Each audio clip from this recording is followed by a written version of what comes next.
The Barbarian. Chapter 2. Part 1. Ronald awoke to the call of his name. The sun shone through the window of his small log cottage and rested on his eyes. He squinted as he sat up from his bed of straw and rubbed his neck. He stood up and dressed into his trousers before he answered the call from his wooden door. It was Ada, one of his closest friends. However, they had become closer in the last few months. She smiled accusingly, with her hands on her hips as he swung open the door. "Benton told me you two were going without me." The statement sounded more like a question. "I am not afraid of a few wolves, and you know I'm good with a bow. Don't forget, I'm the one who taught you, after all," she adamantly reminded him. Ronald shook his head and smiled. "Well, it's more than a few, and you know they are hungry enough to attack the sheep. They've gotten bolder the last few weeks, and that makes them dangerous." Ronald tried to explain, but Ada insisted further. "I know. Huxley said he's lost 4 altogether, including the one they got last night. Our livestock is what keeps Long Pine alive, and I'll be damned if I stand by and watch it die." Her tone was assertive, but genuine and gentle. It was clear to Ronald she would come with him and her cousin, whether he wanted her to or not. "Very well, Ada. Get your things together. We leave in an hour." He smiled and looked at her for a moment. "Great. I'll tell Benton." She turned and walked away before she added playfully, "And that you have come to your senses." She smiled and left off to find Benton. Ronald closed the door and turned to his bow, still smiling. The ornate bow was a gift from Ada. She had made it herself with great time and care. Ronald loved the bow very much and her much more. He retrieved the bow, and it was warm to the touch, dappled in the sunlight. He grabbed his leather quiver, and it was full with arrows.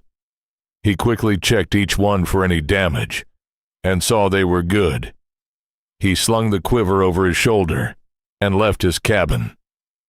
The sounds of Long Pine were ample, yet distant as he built his cabin on the outskirts of the settlement. The sounds of Hopkins' blacksmith hammer resonated with the sounds of bleating sheep. The air was cool and the sun was warm on his skin. He walked to the Long Pine Inn and went inside. The portly innkeeper, Jerry, greeted him with a warm smile. "Hungry, Ronald?" he asked from the counter. "Aye. What is for breakfast today, Jerry?" The innkeeper wiped his hands on his stained apron and walked closer to him. "Eggs and steak. Got beef from the wagon last night. Plenty of it." Ronald had not had beef in months, and he smiled at the thought. "3 plates, Jerry. Ada and Benton will be joining me soon." Ronald reached into his coin purse and presented a handful of silver coins. "Fill them up and keep it," he added as he pushed the cold silver into Jerry's hand. "Of course. Thank you, sir." The innkeeper quickly glanced at the coin in his hand and retreated to the kitchen. Ronald found a round table seated for 4 and sat down. He looked around the inn and saw a man sitting at the bar. His back was turned to him, but Ronald knew it was Harold. "Mornin', Harold," Ronald greeted. Harold just turned his head and gave a nod in acknowledgement. The door to the inn swung wide, and Benton entered with Ada. They saw Ronald immediately. "What did Jerry make for breakfast?" Benton asked as he sat down. "Same as every day. Eggs and potatoes." Ronald tried to hold a straight face as he knew it was a lie. They had not had beef as long as Ronald, and he knew it would be a welcome surprise before they left for the hunt. Benton simply sighed, and Ada lightly frowned. It was quiet for a moment as the thought of another staple breakfast settled in their minds, before Ada spoke. "Where do you think the wolves are denned?" she asked Ronald. Her eyes were narrow and focused. "I reckon we will start at the sheep pen. Talk to Huxley and see what he knows. There may be clues there as well." Benton nodded in agreement at the suggestion. "He lost another one last night. He's on edge. I hope he won't be short with us." Ronald scratched his chin for a moment. "Aye, Ada told me. You know how he is. He may be pissed about his sheep, but he would tell us if he knew anything. We won't know until we ask." Ada was about to speak before the round innkeeper greeted them. "3 steak and eggs, and I threw in ale for the heroic wolf hunters." Jerry set the plates on the table, along with the ale. Benton and Ada both looked at Ronald with bemusement when they saw the beef. It was cubed and mixed with the scrambled eggs. "Is that steak?" Benton asked with a bewildered smile. He looked at Ronald for a second before he began to eat. Ada just shook her head and smiled as she ate her plate. Ronald did not say anything, but smiled as he too partook in the rare pleasure of the steak.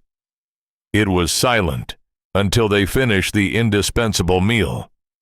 They finished the ale, and Ronald felt he had caught a bit of a buzz as he stood from the table.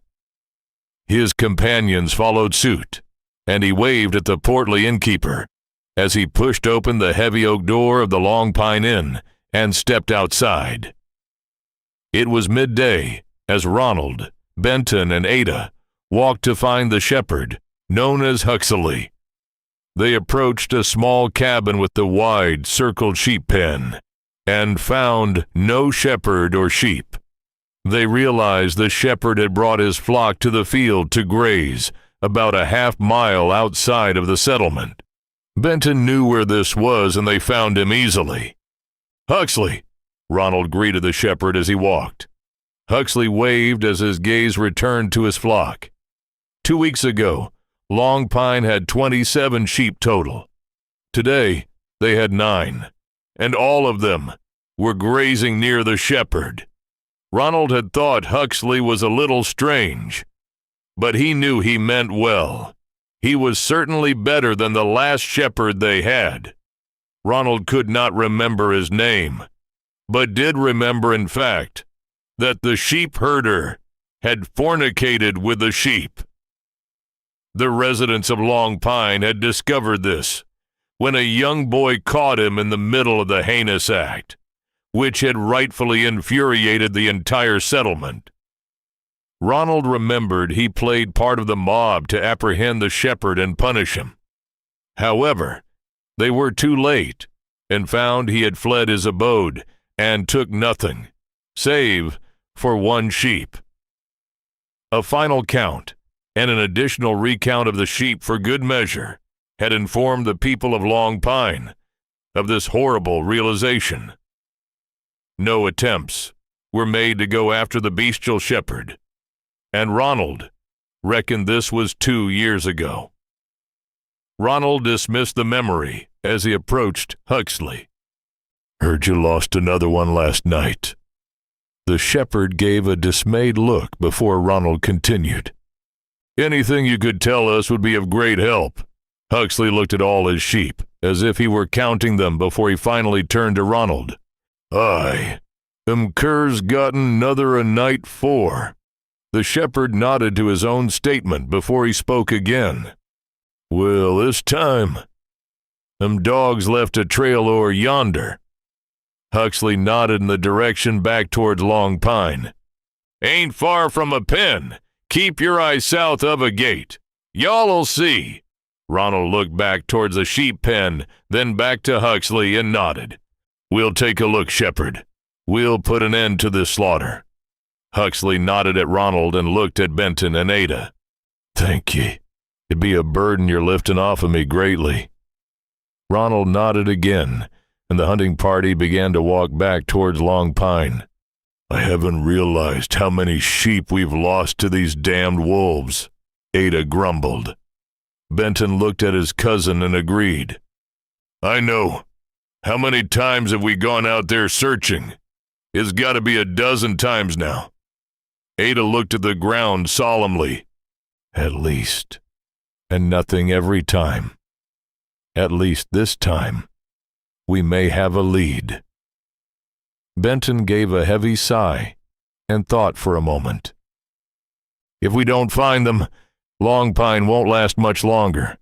The supply wagons that come from Pendle are becoming more and more scarce. Ada stared ahead and let the observation hang high in the warm air. Ronald knew his friend was right. The wagons were coming less frequently than the previous seasons. It made no difference to wonder and worry. So he dismissed the thought as they approached the sheep pen. Ronald opened the gate to the wattle fence and stepped inside. He scoured the disturbed earth and strained his eyes for any tracks besides the sheep. Ada was beside him and frowned at the reeking stench of the habitat. Together, they paced the enclosure for a minute before Benton found something. Over here! Ronald, come take a look at this. Benton was outside the pen and was crouched near a tree line a few dozen yards away. Ronald held the gate open for Ada and followed her to see what Benton had found. What do you think? He asked Ronald as he saw. They were unmistakable tracks of something heavy and large that led deeper into the woods. The three hunters followed them for several minutes until they abruptly ended. Roland looked at the ground perplexed. It's as if it flew away. He grumbled as he squatted down and touched the last of the tracks. Ada glanced around until she saw it. Look at the tree. Ada pointed and Ronald saw. There were massive claw marks on a large pine. He looked at another and saw the same evidence, although it was higher. The creature had leaped from tree to tree. They followed this new set of tracks until they found where the beast had landed and treaded earth again. This is no wolf. This is something else. Ronald's voice was low and serious. I don't like this. I think we should go back before it gets dark, Benton said as he looked through the forest canopy and into the sky. The forest was dappled with the warm light of late afternoon. There were only a few more hours until darkness. No, we keep moving. This is better. We outnumber. Whatever the hell it is, Ada insisted as she stared in the direction the tracks led. Ronald thought for a moment and looked at Benton. We'll be careful, Benton. First signs of trouble, and we'll go back. I promise you. Ronald put a reassuring hand on his shoulder and turned towards the massive tracks in the damp earth. We need to know what we are truly dealing with. When we find it, we will go back and get more people to hunt this beast down. Benton looked at Ronald and sighed. Very well, Ronald. Lead on. Ronald gave Benton's shoulder a gentle squeeze and smiled. Come, let's find this creature. As Ronald continued to follow the tracks, it suddenly occurred to him that perhaps the animal was intelligent enough to try and use the trees to hide its tracks. It was as if it did not want to be followed. His theory seemed to confirm itself the further they followed the heavy tracks deeper into the forest.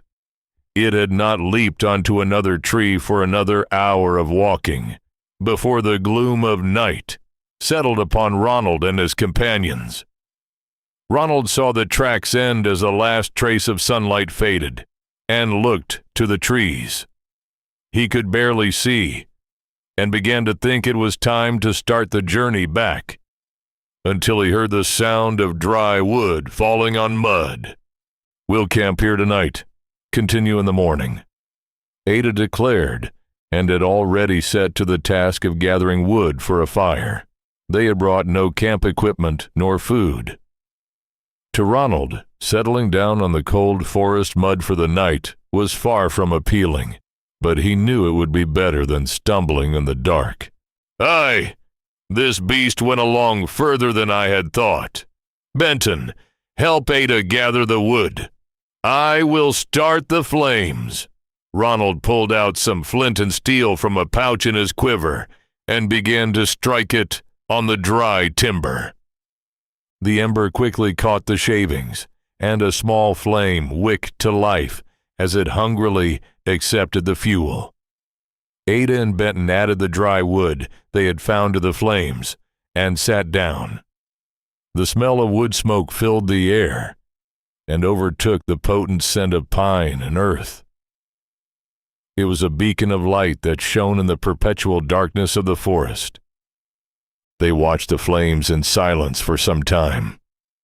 Benton was fast asleep, and Ronald felt his eyes become heavy until the foul scent of metal and death assaulted his nostrils. He looked at Ada, and she made an obvious face of disgust. She put the back of a hand to her nose in a futile attempt to suppress the horrid stench, and pointed the way they had traveled with the other. Ronald forced himself to inhale to confirm Ada's suspicions. The foul scent seemed to surround them, but Ada's intuition had been correct. They stared down the dark trail, and the shadows of the night twisted and contorted with flames of the fire.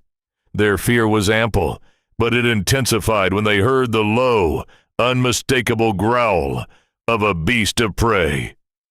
The growl rumbled louder, and it stirred Benton from his slumber. His eyes flicked open, and he let out a strangled cry of pure terror. Ronald glanced at him to see where he was looking, and saw. The beast was perched on a low branch on a nearby tree. Ronald was shocked. He had not seen it a moment before. The monster had presented itself in a form of total intimidation, and the darkness surrounded it, as if it devoured the light.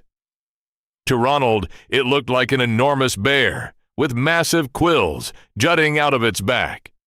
Its eyes glared at them with a burning intensity, and it held a small sheep by its throat in its powerful maw, which only added to the horrific sight. Benton scrambled back in his rear and bumped into Ronald. The beast dropped the limp lamb, and it landed on the damp forest floor with a wet thud. Ronald spurred into action as he grabbed his bow and nocked an arrow as he leaned on his back. He aimed at the terrifying creature and released the arrow. The result was undetermined, as the darkness seemed to swallow the projectile, and the beast did not even flinch. Ronald stood up and saw Ada chasing after Benton into the darkness. Benton had lost his nerve and fled. Ronald glanced back at the branch and quickly realized the monster was on the ground now, separated only by the roaring campfire. He was amazed. He had not heard the beast descend from the tree, and the sudden deduction of the creature's skill at stealth terrified him further. The beast had begun to circle the flames, and Ronald readied his bow and matched its low speed in the opposite direction.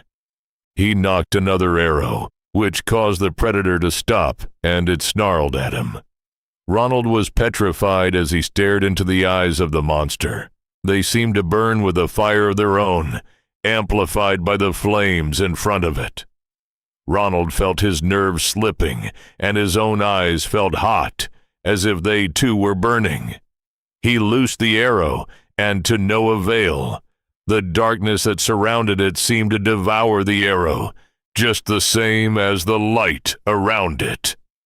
"Oh, gods!" Ronald choked as the monster pounced over the flames.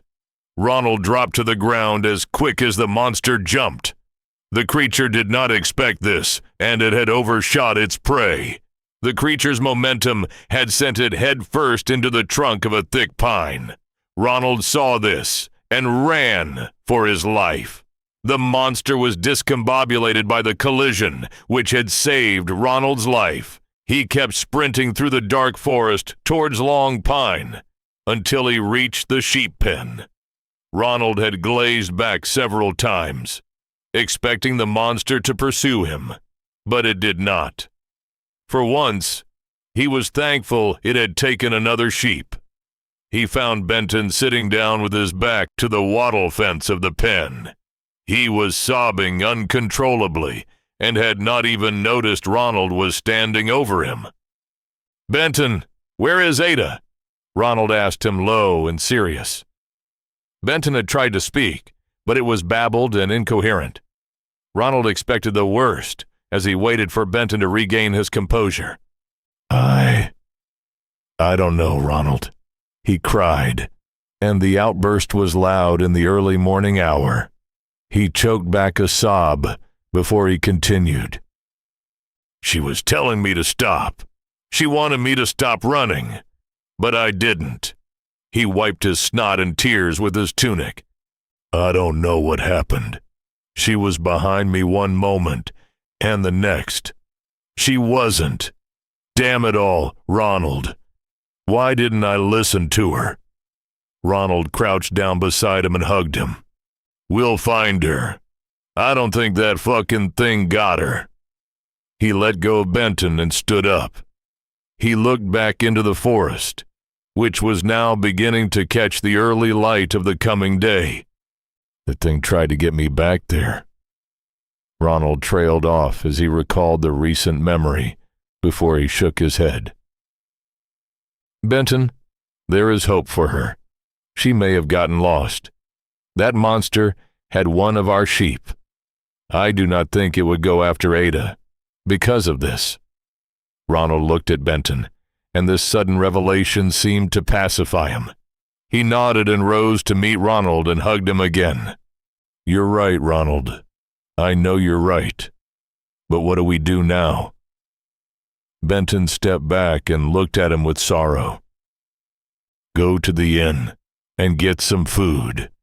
I will find the old trapper, and we will find a way to bait and snare this monster before it's too late."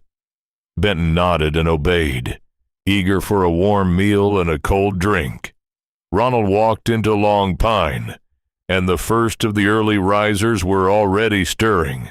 They meandered to their small patches of cultivation and began their work.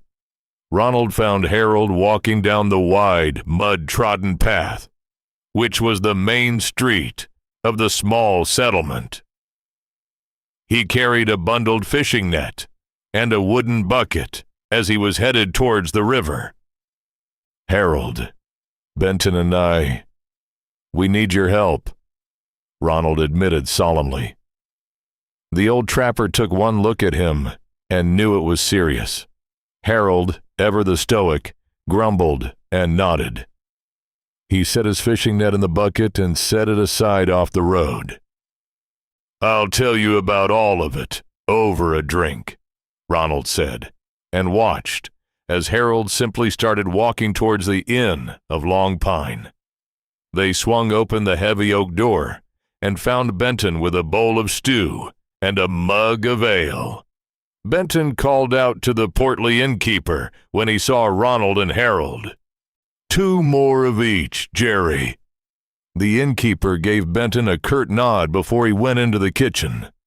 Ronald and Harold sat down at Benton's table, and Ronald began to speak with a hushed tone so he would not be overheard. "You know of the wolves that have been taking the sheep?" The question sounded more of a statement, and Harold nodded. "There are no wolves. This is something else, something more sinister. I have never seen anything like it, and it radiates fear to the likes I have never seen." Harold nodded again, slowly in grim acknowledgement. Ronald told him the tale, starting with the tracks that led into the forest up to the point where Ada disappeared. The innkeeper brought them stew and ale, but Harold did not react. He simply scratched his chin and pondered on what Ronald had just told him. "It came from hell, Harold. Its eyes, oh gods. Its eyes. Benton fearfully added, "It is some sort of hellhound." He looked at his stew, then to the ale, and took a long swig. Benton wiped his mouth with his arm before he pleaded with Harold. "Please, you have to help us find Ada and slay this beast." Harold nodded at him and gave a reassuring smile. "Aye, son. We'll get him." They sat in silence together as they thought about any method of operation to capture and kill the hellhound. Ronald wondered for a moment if Ada was still alive and pushed the thought out of his head. He was about to speak again, but the heavy oak door of the Long Pine Inn creaked loudly, and a giant of a man walked through. He reeked of death and was mangy as a dog. He had a massive battle axe resting on his shoulder, and his hand easily held the hilt as a counterweight. Ronald's eyes widened with surprise when he saw the dead goblin with the stick rammed down its throat as it settled in the crude, scaled backpack he wore.